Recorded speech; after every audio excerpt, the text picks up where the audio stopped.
আমি রাজু ঘোষ। তাড়াতাড়ি এসে আমার নুনুটা চোষ। এই মালটাকে আজকে আমি একটু ভালো করে ধোবো, এর দোগলামি আমি আজকেই শেষ করব।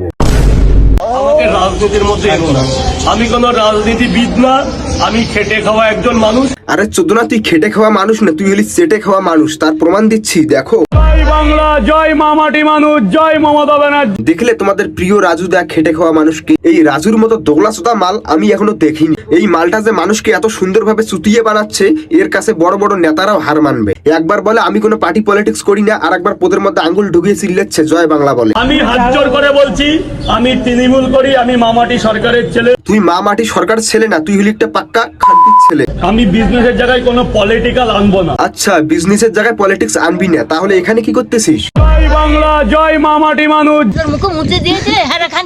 বলছি গান্টু, তুই যেখানে দাঁড়িয়ে চিল্লাচ্ছিস সেটা তোর বিজনেসের জায়গা না, নাকি তোর আলাদা করে বিজনেস আছে তেল আর চাটাইয়ে?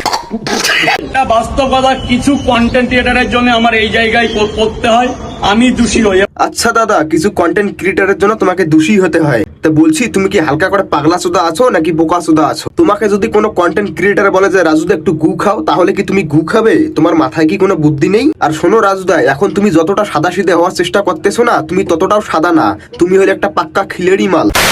বাস্তব কথা, কিছু কন্টেন্ট ক্রিয়েটারের জন্য আমার এই জায়গায় পড়তে হয়, আমি দোষী হই, এবার থেকে আমি কিছু না। আচ্ছা দাদা, কিছু কন্টেন্ট ক্রিয়েটারের জন্য তোমাকে দোষী হতে হয়। তা বলছি, তুমি কি মাথা মোটা গান্ডু? কেউ এসে তোমাকে বলেছিল মন্দিরের সামনে গিয়ে মাংস খাও, আর তুমি সেখানে গিয়ে মাংস খাওয়া শুরু করে দিলে। আজব তো বড় পাগল চোদা তুমি। পাবলিককে তো তুমি ভালোই চুতিয়ে বানাতে পারো, আর মাংস খাওয়ার সময় ওখানে তুমি কি বলেছিলে? হাবড়া অশোকনগরের ছেলে, আমরা সব পারি। তোমরা হাওড়া অশোকনগরের ছেলে, তোমার সব পারো, সেটা তো দেখতে পারছি। কত বড় সিটিং বাস তুমি। প্রত্যেক ভিডিওতে গরিব গরিব বললে মানুষের সিম্পাথি গেইন করে, ভাইরাল হওয়ার পর এখন তোমার আসল রং দেখা যাচ্ছে। তুমি কি মাল। তবে একটা কথা বলি রাজুদা, সোশ্যাল মিডিয়া যেমন মানুষকে খুব তাড়াতাড়ি উপরে তুলতে পারে, তেমনি খুব তাড়াতাড়ি নামাতেও পারে।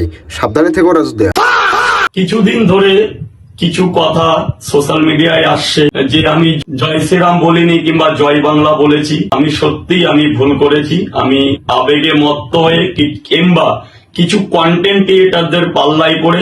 আরে চোদনা, তুই পাবলিককে আর কত চুতিয়ে বানাবি রে? একের পর এক ভুল করে যাচ্ছিস আর বলছিস কন্টেন্ট ক্রিয়েটারের জন্য। মানুষ একটা ভুল করে, দুইটা ভুল করে, আর তুই তো ভুলের পর ভুল করে যাচ্ছিস আর কন্টেন্ট ক্রিয়েটারদের দোষ দিচ্ছিস তুই। কিন্তু আমি একজন সামান্য খেটে খাওয়া মানুষ। তুই শুধু সামান্য খেটে খাওয়া মানুষ না, তুই হলি অন্যের মাথায় বেল ভেঙে খাওয়া মানুষ। না হলে তুই নিজে ভুল করছিস আর অন্যের ঘাড়ে দোষ চাপিয়ে দিচ্ছিস। তুই প্রত্যেকবার ভুল করবি আর কন্টেন্ট ক্রিয়েটারদের দোষ দিবি, তুই চুতিয়া। এবং আমি কোনো রাজনীতির মধ্যে থাকতেও চাই না, কিন্তু কিছু কন্টেন্ট ক্রিয়েটার আমাকে এগুলো করিয়েছে। আচ্ছা, কন্টেন্ট ক্রিয়েটাররা বলেছে নাকি তুই নিজেকে বড় হনুমান ভেবে এই কথাগুলো বলেছিলিস? তুই কি বলেছিলিস? তোর ব্যবসা না থাকে নাই, তবু তুই তৃণমূলে করবি, এই কথাগুলো কি মানুষ বলেছিল? আর পার্টি ধরতে গেলে আমি তৃণমূল কংগ্রেস, তাতে যদি আমার করে খাওয়ার জায়গা বন্ধ হয়ে যায় তবু আমি তৃণমূল করি। দেখ ভাই, তুই তৃণমূল করবি না বিজেপি করবি সেটা তোর ব্যক্তিগত ব্যাপার, কিন্তু বারবার মানুষকে কেন চুতিয়ে বানাচ্ছিস তুই? আমি আমার দোকানটা খুলতে চাই, নাহলে আমার ঘরে আমার সংসারে খুবই অভাব অনটন পড়ে গেছে।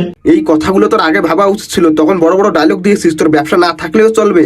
এখন আবার হাত জোর করছিস কেন? তোকে আর দয়া করে কোনো লাভ নেই, তুই হলি পাক্কা একটা সিটিং বাস, মানুষের ইমোশন নিয়ে খেলিস তুই। মানুষ ভালোবেসে তোকে এই জায়গায় নিয়ে এসেছে, আর তুই সেই সব মানুষদেরকে টুপি পড়ানোর চেষ্টা করতেছিস। তুই কত বড় সিটিং বাস সেটা আরো একবার প্রমাণ করছি, দেখো। অনেকে বলছে আমার রাজু তো ভোটার কার্ডই নেই, না দেখি এসআই নাম বাদ গেছে। ভোট দিতে আমি ধরো 19 বছর আমার ভোট হয়েছে, আমার কোনোদিন আই কার্ড লাগেনি। আদেও আমার আই কার্ড কোথায় আমি জানি। আই কার্ড ছাড়া ভোট দাও? দেখেছো, এই মালটা শুধু সাধারণ মানুষকে চুতিয়ে বানায় নাই, সরকারকেও চুতিয়ে বানিয়েছে এই মালটা। শালা পুরো খাঁটি চুতিয়া।